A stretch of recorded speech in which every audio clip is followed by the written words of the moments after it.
Thanks for watching, and don't forget to click the link below in order to find out more.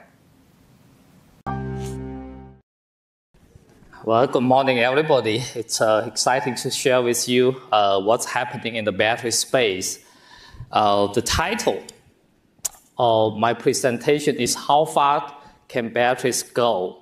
Far right here has multiple meanings. It can mean how far electrical car can drive per charge. It can also mean how many years it can last. Would you be able to produce a battery that's immortal, can go forever? That's a question we ask a lot. How far can also mean how wide range of applications batteries can impact. So in the next 15 minutes, let me share with you some of the learning over a decade and what could be next. So our battery technology really starts from here. We utilize what's already in electronics. For the cell phone, for the laptops, this is 18650 cell. You open it, you see a cylinder, cut it open with this roll of materials right there, and consisting of graphite particles and lithium metal oxide.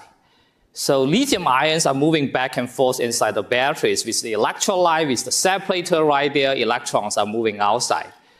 This is a simple device, just two terminals. From yesterday, from Dick Swanson, I was laughing really loud, right? It's a solar cell, it's very simple as well. It's two terminal device. However, you need to make billions of those. It becomes not as simple as what you think. So starting from electronics, this has the history of about 27 years of battery use in electronics. So this already built up a really good supply chain, reduced the cost to the level. In the past decade also, we started to think about, as a whole society, whether this could be used for the electrical car, for the drone, and for the grid-scale storage.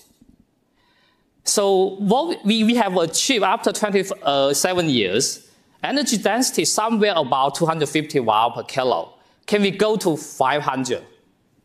That has a significant meaning right there. Per charge, if you have 500 watt per kilo, that basically means with a normal size battery, you are going to have 500 miles driving range. That's even can exist the gasoline car. So the cell cost, instead of somewhere around a little bit over $100, can you go to half, $50 per kilowatt hour? This also has significant meaning that will allow electric car to be affordable to the general public. The cycle life, we usually have 1,000 cycles, 7 years also.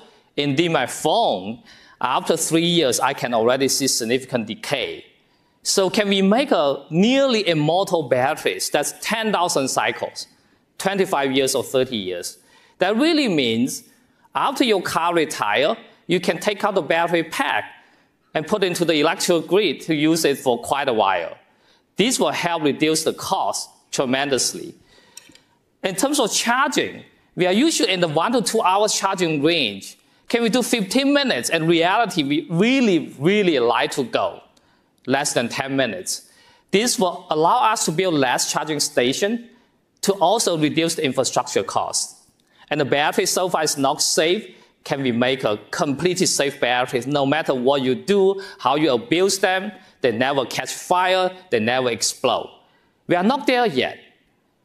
So any of these parameters I show you right here, without sacrificing others, if you can improve the parameters going from the black to the red, that's a huge breakthrough to the whole battery space. So in order to increase energy density, you need to work on materials. So in the past decade, we have been seeing the idea, how do we use silicon and also down the road metallic lithium to replace graphite that store 10 times more charges compared to graphite. And how do we use something like sulfur? That's also 10 times higher capacity compared to the lithium metal oxide currently used.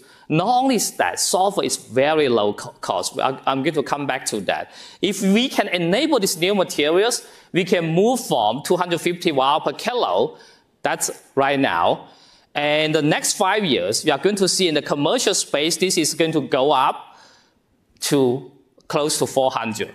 maybe 5, maybe 10. I'm giving an estimate timeline right here. Lithium metal coming in combined with the traditional cathode and sulfur. This allows us to go to 500 or more. So we do have materials, we do have the batteries chemistry available to do so. However, it's really challenging. These materials carry a lot of problems we have to solve. So let me share with you one type of the electrode we have been working on for a decade now. It's a silicon. 10 years ago, when we published the first paper, it's trying to solve this problem. Silicon absorbs a lot of lithium ions, but the volume expansion is 4 times. Compared to in the past, what we know is we can handle less than 10% of volume expansion. Now you are talking about 400%. We are a completely different regime. How do you handle those problems? At the materials level, electrode level, and the whole cell level, it wasn't clear. So we learned about this from our generation 1 design, that silicon nanowires. This was funded early days by I just joined the faculty, by my starting up fund, as well as the Global Climate Energy Project. And moving to now, up to now, we have 11 generations of materials. Each generation is trying to solve one big problem that's very, very challenging. So 10 years ago, we invented the silicon anode technology. And silicon and Stanford right here, it's hard not to start our company. So we did try to commercialize this technology. Now we do have the product line on the market. The nanowire-based one already get to somewhere about 400 watts per kilo. We also have the silicon nanoparticle mixing with graphite that gets you somewhere close to 300 watts per kilo. These are the leading products in the market. But the scale up is certainly very challenging. We raised $150 million to get us somewhere. We still need more to go. But let me make a comment along this whole process. This is something I learned. So coming back to that 10th generation of design, it's indeed, in terms of university funding, it's very, very challenging. You can raise funding continuously for a decade to support an idea that can go for such a long time. This combined the support of my startup package, the GSAP, indeed the Chaos Investigator Award. President Xi is sitting right there. He was the one giving me this $10 million award back to roughly 10 years ago. And then later, supported by Department of Energy. So this is a lucky case. We have funding continuous until nowadays to work on silicon to solve all this problem. But all my other projects, I see it's very challenging to do so. If some of the policymakers right here, my feedback to you is how do we come up idea, continue support energy, and also good idea that's promising continuously without gap. That will be very important. So talking about battery safety, it's not safe yet. Every couple of years, we're going to see major instance right there. What happened inside? You have this anode and cathode. And then either due to your overcharging or you're charging in the bad weathers, or you have manufacturing defect, you're going to create a shorting right there. Once it's short, it fast releases electricity and it creates a heating effect to 100 degrees Celsius and later about 180 degrees Celsius. At this moment, it's nearly impossible to stop the bad things happen. The battery is about to catch fire. You better run as fast as you can in order to escape this. So is there a way we could stop those, make the battery completely safe? And this has been the topic we have been trying to brainstorm for a long time. So some of the ideas I want to show you right here. For example, how do I detect that lithium metal dendrite before it shorts my battery completely? So we are thinking about putting a detector in the middle separator that can detect the dendrite halfway. What about the battery shorting really happen? You want to prevent the battery go above 100 degrees Celsius. Let's put a thermal switch inside.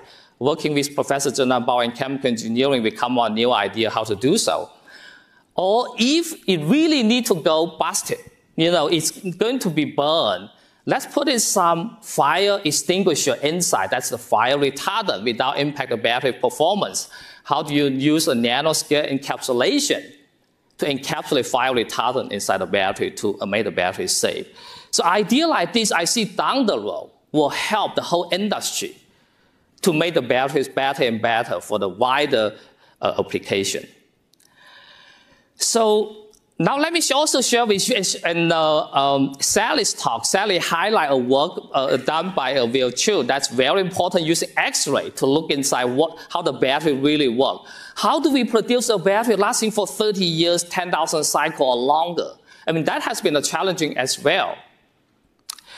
2 years ago, we adopted this technique called cryogenic electron microscopy. This is Nobel Prize winning technique last year. Biologists developed this technique for looking at biomolecules. 2 years ago, we utilized this technique to study our batteries, to freeze the batteries to very, very cold temperature. Nothing really moved. Stabilize the whole batteries. We can look at it inside electron microscopy. This allows us for the first time to understand at the materials interface what's really there, that 20 nanometer thick layer.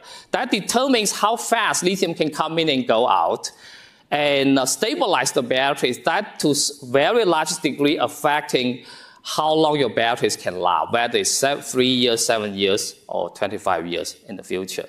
So a technique like this, we have a stand for building up very strong capability. These will enable us to understand this black box magic inside the batteries. So I also want to touch upon how far the batteries can go. What about the resource availability based on the lithium ion? This has been a heated topic for quite a while. So global reserve right now, that means easily mined lithium resources is about 40 million tons. What does it mean? We can make 10 billion Nissan Leaf out of that. We can make 3 billion Tesla out of that, roughly. So to consume that amount of lithium, we are still far away. So for a decade, you don't need to worry. However, for a much longer time scale, once we have a billion cars on the street, all electrical, we have grid-scale storage, we do need to consider that. Luckily, we have virtually infinite amount of lithium in the ocean, although the concentration is just too low. So recently, Steve Chu and I, we started to do a joint project. How do we get lithium out of the ocean? It looks promising. I will also encourage our young students to take on this challenge, to work on this problem. Once this is solved, I think lithium, the whole industry, become nearly a done deal, but not quite. We still need to consider the availability of cobalt and nickel. You look at the price over the years, right? It go up multiple times and then it come down, right? The cobalt is $27 per kilogram. And nickel is cheaper. That's why you see the whole battery industry try to move into the high nickel and low cobalt. Cobalt just too expensive. We don't have enough cobalt to supply for the electric car. Lithium is probably not a problem, but cobalt will be the problem. So it will be even better we can use sulfur. Sulfur is virtually free. It's the side product of petroleum engineering. You want to get that sulfur out of your gasoline, it smells really bad. There's a mountain of sulfur available. People are waiting for you to take them away. So this, I think, eventually has a huge impact on the battery's cost. And also, I want to also emphasize this one unsolved problem, battery recycling. You look at all the valuable components inside. We have copper foil, we have cobalt, we have lithium, we have nickel. How do we really get all this valuable stuff out after the end of the battery life? And you look at the current process and recycling the batteries. By the way, everybody need to look at every step clearly. No, I'm joking. So this is just for showing you, this is just for showing you how complex that is. Don't really look at it, but this can make you dizzy. So the battery recycling technology is not quite there yet. We need new inventions to work on these problems. So you look at all these challenges and opportunities. At Stanford, yesterday, Arun mentioned our Storage X initiative. We are very serious about that. How do we join force of academia research with industries, scale up, pilot scale testing? We want to work very close with industry to really push this forward. We have a lot of talented students right here, hunger for the new problem to work on, and we can talk about this after my talk about the storage X. So there's other batteries also out there. Let me make a brief comment and then I will end. What about solid state?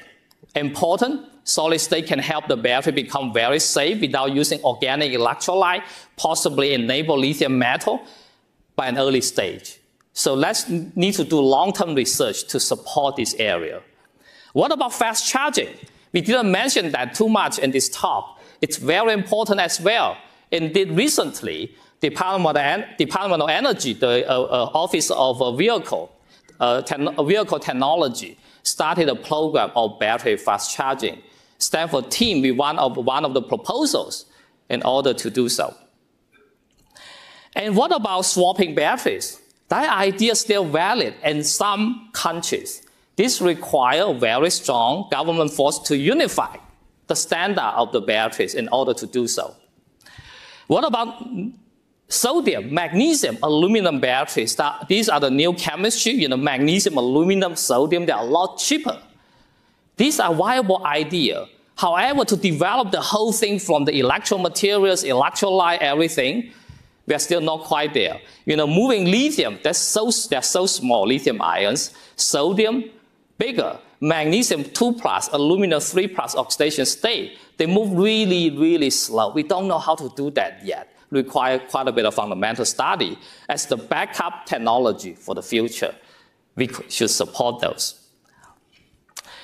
So eventually, coming to the grid scale, just one or two more slides is $100 per kilowatt hour. If you do seasonal storage, probably $10 per kilowatt hour or less, 30 years, 10,000 cycles. We don't know how to do that yet.